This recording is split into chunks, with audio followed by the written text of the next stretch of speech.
So in today's video, we are going to talk about this 6-11 fisheye EF lens from Meike lenses, and they make some really great lenses if you haven't seen them.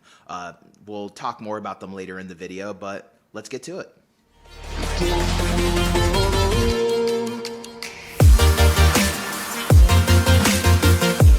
Hey everybody, and welcome back to the channel. My name is Geoff Fagien. I'm a filmmaker and director of photography based in South Florida. And if you're new to this channel, this is a place where I post some of my work, behind the scenes of that work, and talk a little bit about gear. In today's video, we are going to talk about this 6-11mm lens from Meike, which is really cool because it's very affordable. It's about $179. It comes in the EF mount and a few other mounts, but for this video, I'm going to talk about the EF mount. And the f-stop is 3.5 to 16. So I've really liked this lens, and it's very much a specialty lens. And the reason being, first, this lens was created for APS-C cameras.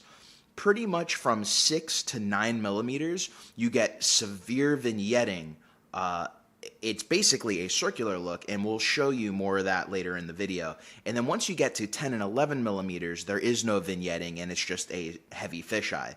So there's severe aberrations on the edges of the frame, but that's come to be expected from a fisheye lens. And without further ado, what we're going to do is I'm going to put this lens on the camera, and this is a Lumix G7 with a focal reducer on it. And the cool part about the focal reducer, if you don't know about them, is it adds a stop of light. So it makes this 3.5 millimeter into like a 2.8-ish, which is cool. It adds a little bit of light, makes it a little bit of a wider field of view. It actually becomes a little bit wider on this camera. It makes it more Super 35, so a little bit bigger than APS-C, which means the only focal length that does not vignette is actually only 11 millimeters in video mode. But if you're using video mode with some of the Micro Four Thirds cameras, you can do it only in video mode. If you do use picture modes with a focal reducer, this lens will vignette at all modes, just because if you're using a focal reducer, again, it is larger than APS-C, it's Super 35, and then in the picture settings, you're getting more information on the top and the bottom of the frame if you're shooting in 4:3. So it does show the vignetting on the edges of the corners, but if you're using a proper APS-C camera like the T5 series, the T2i and up, if you're using like a 70D, 80D, 90D, even some of the Sony cameras like the A6000 series, those sensors will be fine. They're APS-C. They'll work with this lens as intended. But it's just worth noting that there is vignetting, and you'll see what I mean. The vignetting isn't bad. It's more of a look specifically for this lens, and you would use it in specific applications. And then if you wanted the no vignetting, this lens does offer a few focal lengths with no vignetting.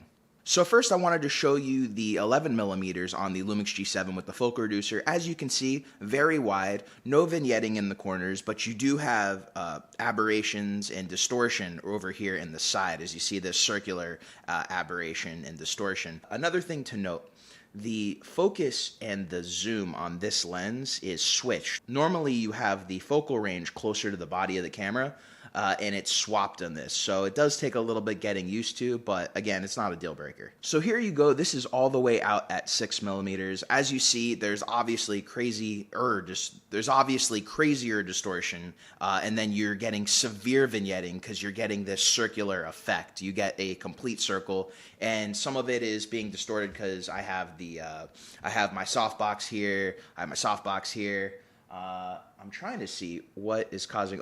As you just saw, when you're shooting at 6 millimeter and you're using this mode, the lens comes with this lens hood, and you do want to remove the lens hood when you're shooting at severe wide angles, because as you saw, it does impact the image, and obviously it doesn't look natural. Now you get the full circular image, and it's not impacted by using this lens hood. But it is very nice that they do include this lens hood, and the lens hood is actually needed because the lens cap goes to the lens hood itself. So it's not something you're going to want to get rid of or lose. You're going to need it pretty much all the time, especially when storing this lens. Now let's get back to the 11 millimeters. So we're back to the 11 millimeters, and like I said, it's a very usable lens, and I'm very happy that it works very well with the Lumix G7. It's actually interesting because the lens is speed boosted. I actually am not even shooting at 3.5 because unlike my 11 to 16 where I can put ND filters on. This lens you cannot put ND filters on. There is no front filter thread. So I stopped down on the lens to 5.6, but it's a speed boosted 5.6, so it's about an f4 that we're getting right now. But again, really great. I like the color reproduction. I like the whole look of it. The other camera that I'm actually very excited to use this lens with is not even an EF mounted camera. I'm very excited to use it with the Blackmagic Pocket Cinema Camera original version. Reason being, that sensor is much smaller than traditional sensors, and when you pair it with a focal reducer, at least a regular one, a 0.71, you actually really only get a 2 times crop of full frame, equivalent to a micro four thirds traditional sensor, which is great because you actually get more use out of the focal range of this lens on the original Pocket, and you get that extra stop of added light.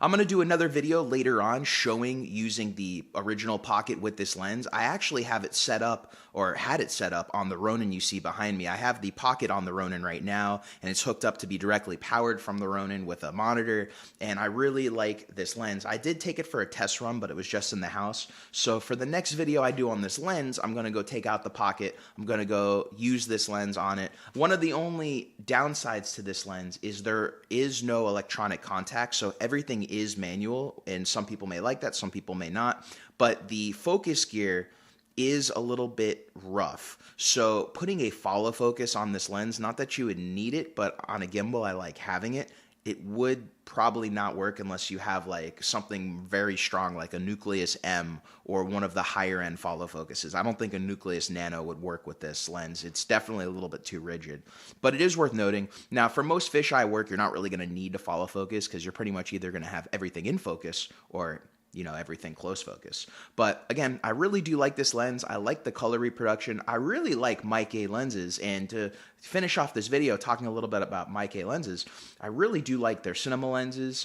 They look very similar to some of the other cinema lenses we've seen, but obviously at a much affordable price. So I can't wait to get my hands on some of those, but when they reached out to me and they wanted me to try this fisheye lens, I wanted to give it a shot because I've seen what their lenses are capable of, and I'm really happy with the results. Now, although they did send me this lens, this is my unbiased review. I'm telling you guys how it is. I'm telling you about the pretty much all the good, all the bad. So again, this is an unbiased review. I'm telling you how I think this lens does perform. But that's going to be it for this video. If you enjoyed, please hit that like, subscribe, hit that notification bell. If you guys have any questions, please feel free to put them in the comments below, and I'll get to them as I see them. And until next time, my name's Geoff Fagien, and I'll see you guys around in the next video.